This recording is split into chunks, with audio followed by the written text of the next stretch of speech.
From my perspective and your role in my life, like, I wouldn't have done anything in my life without you. And that's not hyperbole, that's not being dramatic, because like I was in such a bad spot with depression. Like, it was like 1920, like ready to be dead. Just like I thought life had nothing left for me. Wow. I was like so obsessed with afterlife. I was like going to cemeteries 4 times a week, like just like done. And then you came in, and at the same time I was trying to have a music career. Like trying to get started. So then you came in and you had so much energy and excitement and passion and joy and just life that I remember being like, oh wow, like he can help me, or like I'll just give my life to you. And then you put everything together. You know, you're like here, like label, attorney, managers, band, like just put everything together, you know? And then like we went out and did our thing. So thank you. And then that touched so many other people with the music. I'm gonna get emotional, man. No, it's fine. Like, is it okay? Can I break down? Yeah. But like, thank you for saying that, and like your vulnerability and everything. I want to acknowledge you for that. Yeah. You understand, like, what drove me in the music business wasn't so much money as it was just like music is healing.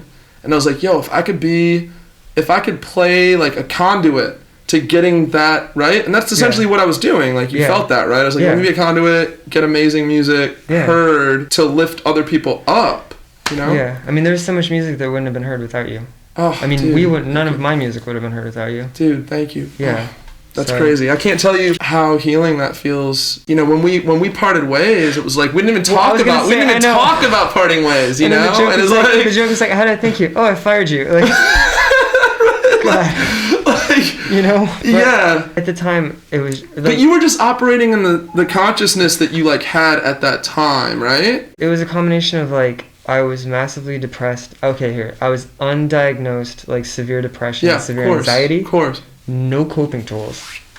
Because obviously, like, if you don't know you're going through something, you can't heal from it. True. And then if no one talks about it, I didn't know what depression was. I didn't know what anxiety was. So I'm like going through that, not telling anyone about that. And then during that time, and like making the first record, it was like the most traumatic. We're in the trust tree. I mean, this is what we did. I know. Hey girls, want to hear about my creative trauma?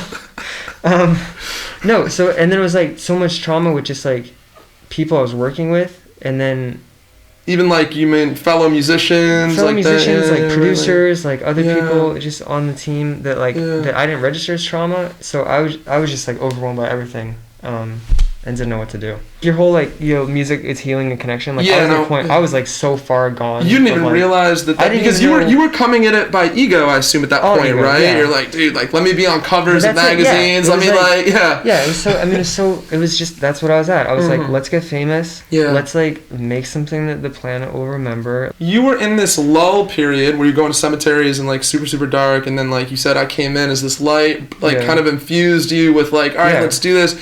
And then ego kind of like ripped you away soon after that, right? Well, it was, well, because the way that I look at it too, it's like undiagnosed depression, anxiety, and then we had success pretty quick out of the gate, you know, like the first song we put out, like it was a hit. Howl, I think it was, And then, we started touring nonstop for like a year and a half. Dude, I saw you out with Smashing Pumpkins. I was like, and I was like, I should be there on the road, but it's okay.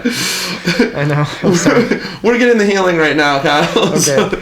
I won't list the bands then. It's that classic, like, oh, if I get to that point of fame or success, like, will that heal me? Yeah, like, will I feel better about myself? No, it's a never-ending void, right? Because all it did was it exaggerated the depression, and I walked away from that whole chapter of my life feeling like a loser and like worthless. I felt like I was trying to keep a bomb going off. I think within like 5 or 6 month period, I'd been through 3 drummers, 2 bass players, and then I got to a point where I was on a tour as Beware Darkness with 2 people I didn't know. My anxiety and depression were so raging. I hit a point where it felt impossible to just get these guys together for a photo shoot. I look back, like, there were people that we didn't come up with, but we were around. Yeah. Like Ricky Reed is one of them. Yeah. Who's, like, successful now. Yeah, Ricky Reed, the songwriter. Yeah. So, like we did Warped Tour with Wallpaper, and, like, I look at him, and he's so smart and so successful. Yeah. And I'm, like, my brain will be like, oh, you're not him, you didn't do what he did. But then I'm like, you were just trying to survive. So it's like I wasn't able to focus on any business aspect really. Like I wasn't like waking up consciously and being like, let's see how we can make this band bigger. Let's see who we can partner with. Like I wasn't focused on building a business because I was focused on surviving. Totally get that. That was well said. Yeah. So the depression and anxiety were so bad that like I was just trying to self-manage that. Yeah. And survive and while running this band. So it was kind of a miracle we did anything, honestly. So then it hit this point in like 2016 or 17 where we did this tour, like it was kind of whatever. And my light was out. Like it was fucking out. And I knew because the very first tour we ever did. Mm-hmm. With what band? It was a Middle Class Rut. Okay, cool. And I was so excited to be on the road that I remember like going into every venue bathroom and being like, look at all these stickers. Oh my God, this toilet's a miracle. Like, fuck, this is the dream, guys, you know? And then like just being such a dork, like but because it was the dream. So then when I hit like 26, 27, we got offered a tour and I just remember being like, yeah, that could be cool. And then I was like aware of it of like, yo, you're just going through the motions. Like you're not doing this because you love it right now. Like you're doing it because you're just like, oh yeah, that would be something to do. So like by whatever like fucking graces, like I was living in LA, the tour ended and like no idea what to do.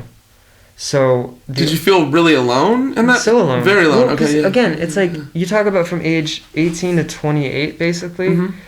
No, like again, no talk of mental health. Mm-hmm. Like didn't know what to do about it. Didn't want to admit that depression was a problem. Like the only coping tools I have for depression were maybe if I don't do anything, it'll go away and get better.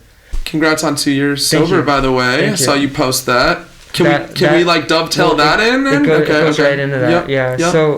So 2017, didn't know what to do, and this little voice was just like, move back home. Like don't. And I was like, what? Like how is that a response? Like sure. You know? Yeah. So I did that. And I think I also hit a point too where I realized that I was 27 and had no sense of self because of depression and then no sense of self because of the band. Like the only identity I had was like I'm a lead singer in a band. Mm-hmm. I only mattered when I felt I was on stage. All the relationships I had, whether it's like friends, personal, like romantic ones, were because they saw me on stage. Yeah. So I just got without that, who are you, right? I didn't know who I was. I didn't know who I was. Like the most rebellious thing I did was like I did something for myself, and I took a yoga teacher training course while massively depressed. Okay. So like in between chaturangas, like there's this voice in my head being like, kill yourself, and I'm like, there's a window I could jump out of, and I'm like, no, don't do that. You know, so and meanwhile I'm like leading people in shavasana, being like, you know, just relax your shoulders. If there's any tension in your chest, just let it go. Meanwhile, you're thinking I want to jump out the window. Yeah. And, oh my God. And there's something called post-tour depression. You go from being a fucking pirate, like traveling the country. Yeah. Like you matter. Great word for it, by the way. Yeah. Pirate. You have a purpose. Yeah. Like you're in a dark room with strangers and they fucking love you. Yeah. And they're saying like, just the best praise you could ever give, you know, and you know you meet people in coffee shops and you're like, yeah, I'm here, you know, playing a show tonight, like if you want to come, you know, it's like you're just in this position of like, I guess it is power, you know, and then it ends overnight, and then you're like back at your parents' house folding your socks. It's almost like postpartum depression. Yeah, it's like, bizarre. You know, baby, they have a baby and they're like, what do I do? Yeah. So it's like you're like folding your laundry and you're like, why is no one clapping for me? Like, what's happening? It's brutal. Yeah. It's brutal. How do you do, because you're so self-aware now, you've like come so far, how do you do around people that don't have that level of consciousness yet? Well, it's self-compassion. You bring compassion to them? Right. Because everyone, it's like when you realize that everyone's divinity incarnate, and everyone is basically, like Ram Dass said, God in drag. Yeah, I love that. You know, it's like, here's the thing too, it's like everyone's doing the best they can with what they have. Even with the level of consciousness that they have at that point, and with the coping tools they have. Mm-hmm. And then also, everyone's exactly where you're supposed to be in terms of healing. You know, it's like you can't rush your healing.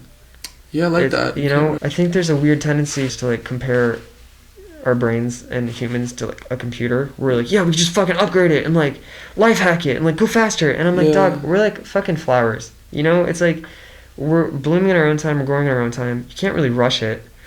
And you know, if you scream at it, it's not gonna make it bloom any faster.